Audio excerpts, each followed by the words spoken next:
नमस्कार, राज की बात में आपका स्वागत है। एक तरफ पीएम मोदी और उनकी टीम और दूसरे तरफ विपक्षी पार्टियां जो कि बिखरी हुई नजर आ रही है। लोकसभा के सत्र से पहले ही विपक्षी पार्टी के नेताओं के बीच खटपट शुरू हो चुकी है, आपस में गुटबाजी कर रहे हैं। पीएम मोदी का कुनबा धीरे धीरे बढ़ रहा है तो दूसरे तरफ विपक्षी पार्टियों के बीच बिखराव दिखाई पड़ रहा है।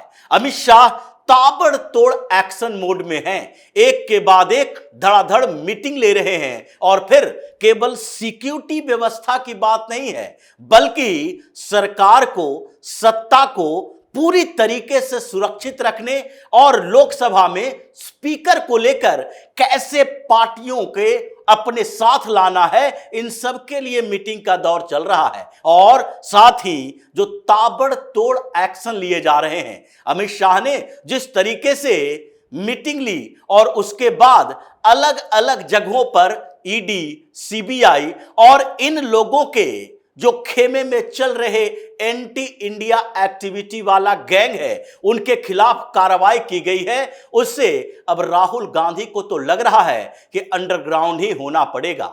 ये किसी से मुलाकात नहीं कर रहे हैं। राहुल गांधी अलग थलग पड़े हुए हैं। सारी जिम्मेदारी कांग्रेस के कुछ नेताओं को दे डाली है कि अब आप लोग संभालो। लोकसभा चुनाव में हमने बहुत ज्यादा मेहनत कर ली है, अब थकान उतारने की जरूरत है। जाने वाले तो विदेश थे, लेकिन उस बीच पीएम मोदी चले गए G7 के समिट में इटली, तो उस बीच इनका विदेश दौरे का प्रोग्राम फेल हो गया, क्योंकि ये तो चाहते हैं कि अगर पीएम मोदी यूरोप गए हुए हैं और ये खुद भी यूरोप चले गए तो इनका जो एंटी इंडिया गैंग है, इनको सपोर्ट करने वाले जो लोग हैं, वो फिर मीडिया को मैनेज कैसे करेंगे। यूरोप में भी सारे मीडिया हाउसेस अगर भारत की कोई खबर करेगी तो उस समय पीएम मोदी के बारे में चर्चा होगी और इसलिए इन्होंने अपनी यात्रा को पोस्टपोन कर दिया। लेकिन आराम तलबी तो इनके जिन के अंदर है, इसलिए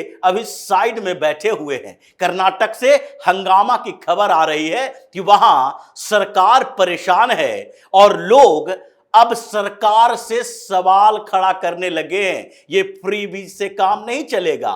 फ्री के चक्कर में खजाना खाली करते जा रहे हो, कैसे आगे सरकार चल पाएगी, इसका सवाल उठा रहे हैं। तो फिर अचानक से चुनाव खत्म हुआ और कर्नाटक की सरकार जागृत हो गई। सिद्धारमैया और डीके शिव कुमार के बीच गुटबाजी तो चल ही रही है, लेकिन कर्नाटक की सरकार जागृत कैसे हुई? अचानक से डीजल और पेट्रोल की कीमत बढ़ा दिया। पेट्रोल की कीमत में 3 रुपए का इजाफा कर दिया गया और डीजल की कीमत में 3 रुपया 5 पैसे की कीमत बढ़ा दी गई। इसके कारण कर्नाटक में फिर से हंगामा हो गया कि हमारे से पैसा खींच खींच कर तुम उन लोगों को सिर्फ फ्री देने की बात करते हो, तो फ्री दोगे हम ही से पैसा लेकर। महंगाई कर्नाटक में और तेजी से बढ़ रही है। डीजल पेट्रोल की कीमत बढ़ने में केंद्र सरकार की भूमिका नहीं है। ये जो तख्तियां लेकर चारों तरफ ये कांग्रेस के चापलूस गैंग दिखा दिखा कर चलता है कि देखो पीएम मोदी की सरकार में कैसे डीजल की कीमत, पेट्रोल की कीमत बढ़ी है। ये डीजल और पेट्रोल की कीमत पर वैट जो लगता है, सेल्स टैक्स लगता है, ये राज्य सरकार की उसमें भूमिका होती है। और भारतीय जनता पार्टी शासित राज्य सरकारों की स्थिति देखिए, वहां पर डीजल पेट्रोल के ऊपर वैट कम कर दिया गया, कीमत कम हो गई। और अब कर्नाटक में चूंकि चुनाव खत्म हो चुका है, कांग्रेस के अंदर विवाद पैदा हुआ और यह कहने के लिए कुछ विधायकों ने तो सीधे तौर पर कह दिया, मुफ्त की सेवाएं देने से लोग आपसे प्रभावित नहीं होंगे। अगर प्रभावित होना होता तो ये 8-9 सीटों पर कांग्रेस सिमट नहीं गई होती, बल्कि यहां पर जब हमारी सरकार है, हमने मुफ्त की योजनाएं दी, तो इसके बदले हमें कम से कम 15 से 20 के बीच सीटें मिलनी चाहिए थी। और इसके कारण चिंतन तो हो रही है। कर्नाटक से रिपोर्ट मंगवाई जा रही है, कांग्रेस में विद्रोह की स्थिति है। डीके शिव कुमार कह रहे हैं कि यह ऐसा अलार्मिंग सिचुएशन है जिसके बाद कुछ भी कर्नाटक में हो सकता है। मतलब वहां खतरे की घंटी बज रही है और सरकार पर खतरे का बादल मंडरा रहा है। विधायकों में असंतोष है, लोग सड़कों पर दिखाई पड़ रहे हैं इस बात को लेकर कि तुमने कुछ चीजों पर फ्री देना तो शुरू कर दिया, लेकिन ज्यादातर हम लोगों की जिंदगी को जहन्नुम में बदल दिया है, महंगाई भी बढ़ा रहे हो और अब चुनाव खत्म हो गया तो तुम्हारे सारे वादे खत्म हो गए। ये तो एक एक स्टेट की बात है कांग्रेस के अंदर, जिसके कारण राहुल गांधी मुंह छिपाते फिर रहे हैं। लेकिन पूरे विपक्ष की बात करते हैं और अमित शाह की मीटिंग की बात करें तो अमित शाह ने 2-3 दिनों में 2-3 मीटिंग ली और यह मीटिंग केवल और केवल सुरक्षा के कारणों पर नहीं थी। जम्मू कश्मीर की सुरक्षा को लेकर मीटिंग की गई, फिर उसके बाद मणिपुर के सुरक्षा व्यवस्थाओं को अशांति जो वहां फैली है उसको लेकर मीटिंग कर रहे हैं। लेकिन उसके बीच में कुछ पार्टी की भी मीटिंग हुई कि कैसे इन लोगों के आखिरी दांव को फेल किया जाए और उस आखिरी दांव में इन लोगों को लग रहा था कि हम एकजुट हो जाएंगे और नायडू को अपने साथ कर लेंगे, नीतीश कुमार को तो नहीं कर सकते क्योंकि नीतीश कुमार पूरी तरीके से पीएम मोदी के सामने सरेंडर कर चुके हैं। उनको अपनी औकात का पता चल चुका है कि बिहार में ये जो भारतीय जनता पार्टी के खिलाफ अगर हम गए, सरकार भी जाएगी, सत्ता भी जाएगी और उसके बाद पावर जाने के साथ साथ इज्जत भी जाएगी, क्योंकि अब अगर पलटे तो फिर बिहार के लोग माफ करने वाले नहीं हैं। क्योंकि भारतीय जनता पार्टी ने जितना त्याग किया है नीतीश कुमार के लिए, कम सीटें होने के बावजूद सीएम का पद दिया, यहां डिप्टी चेयरमैन बनाया राज्यसभा के अंदर, और जब इन लोगों ने सरकारें बदल दी, गठबंधन बदल दी, फिर भी डिप्टी चेयरमैन का पद हरिवंश से नहीं छीना। यहां तक कि नीतीश कुमार के साथ ये समस्याएं हैं कि अगर वो पलटी मारते हैं तो फिर उनके साथ वही होगा जो पिछली बार राजद के साथ गठबंधन में हुआ था। राजद के नेताओं के ऊपर, जवान के ऊपर लगाम नहीं है, वो हर दिन नीतीश कुमार की बेइज्जती करेंगे। इसलिए नीतीश कुमार ने कह दिया भारतीय जनता पार्टी एनडीए की सबसे बड़ी पार्टी है, इसलिए स्पीकर के मुद्दे पर हम पूरी तरीके से भारतीय जनता पार्टी के प्रत्याशी का समर्थन करेंगे। लेकिन नायडू को तो इन लोगों ने शुरू से ही फोड़ने की कोशिश की थी और इस बीच नायडू के पार्टी की तरफ से कहा जाने लगा सहमति चाहिए, हम सब लोगों के बीच सहमति चाहिए, हम उसी कैंडिडेट को सपोर्ट करेंगे जो सर्वसम्मत से बनेगा। सर्वसम्मति का मतलब भारतीय जनता पार्टी की सहमति है और आप लोगों से राय की जरूरत है। इसका मतलब यह नहीं कि स्पीकर का चुनाव हो, 240 सीटों वाले भारतीय जनता पार्टी ये 10, 15, 5, 3, 2 सीटों वाले एनडीए सहयोगियों को हाथ जोड़कर खड़ी रहे और आप लोग बार्गेनिंग करने की कोशिश करें। नायडू को सीधे जवाब दे दिया गया है, लेकिन विपक्ष के खेमे में ये जो बिखरा हो रहा है,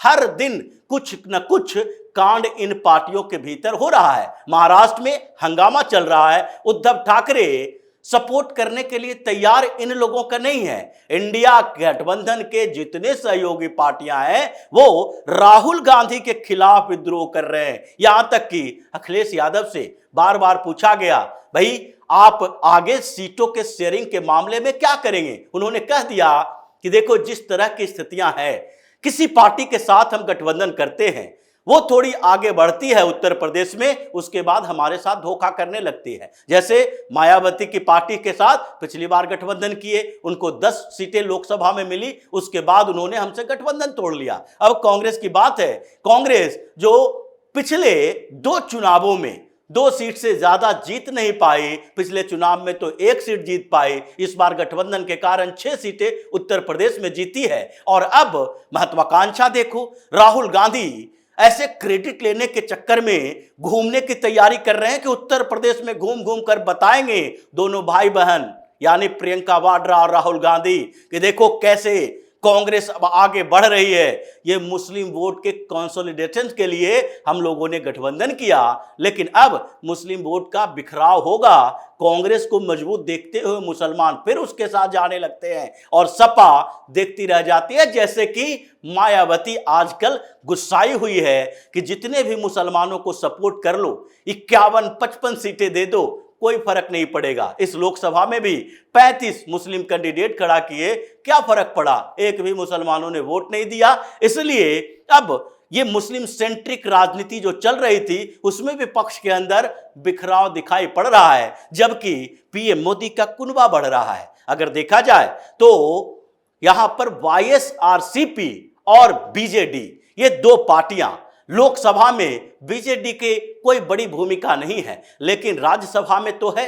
राज्यसभा में अभी भी बीजू जनता दल के 9 सांसद हैं और जगन मोहन रेड्डी के 11 सांसद हैं। राज्यसभा एक बड़ी समस्या एनडीए की सरकार के लिए रही है। 2014 के बाद से बिल पास करवाने के लिए मशक्कत सहना पड़ रहा है, लेकिन वहां भारतीय जनता पार्टी ने 2 सीटें कांग्रेस से चुनाव के बाद छीन ली है एक तरह से, क्योंकि केसी वेणुगोपाल जो राजस्थान से राज्यसभा सांसद थे अब लोकसभा में चले गए हैं। राज्यसभा में जो राजस्थान की सीट है अब वो सीधे भारतीय जनता पार्टी के पास जा रही है। उसी तरीके से दीपेंद्र हुड्डा हरियाणा से राज्यसभा सांसद अब लोकसभा में पहुंच गए हैं, वहां भी अब ये सीट भारतीय जनता पार्टी के पास जा रही है। इस तरह से अगर देखा जाए तो अभी एनडीए का जो 117 सांसद हैं राज्यसभा के अंदर, वो 50% के बहुमत से मात्र 6 सांसद दूर हैं और 6 सांसद अभी 10 जो खाली हुई सीटें हैं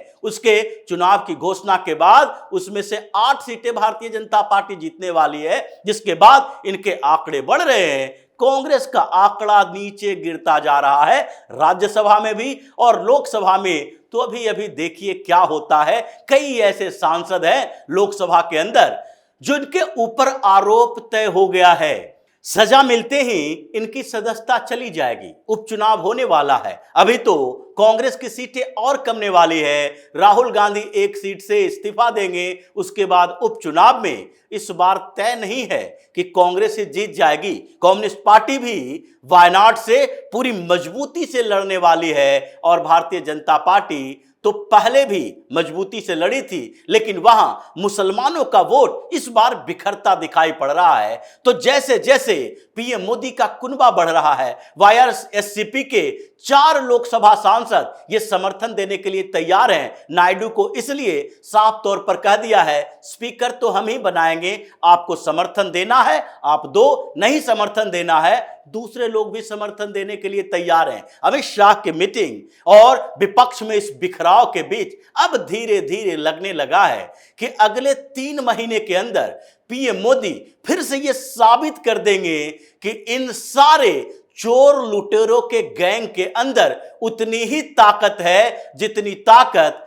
2014 से लेकर 2024 के चुनाव के बीच रहा था। इनकी ताकत बढ़ने वाली नहीं है, क्योंकि ये अधर्म के रास्ते पे चल रहे हैं। इन लोगों की नीयत खराब है, ये देश को बदनाम करने की कोशिश करते हैं, कमजोर करने की कोशिश करते हैं और इसलिए इनके सारे पैतरे फेल होने वाले हैं। तो इसी तरह की खबरों के साथ फिर से हाजिर होंगे, तब तक के लिए बने रहिए हमारे साथ और देते रहिए हमें सहयोग, ताकि इसी तरह की खबर हम आपके लाते रहें। धन्यवाद।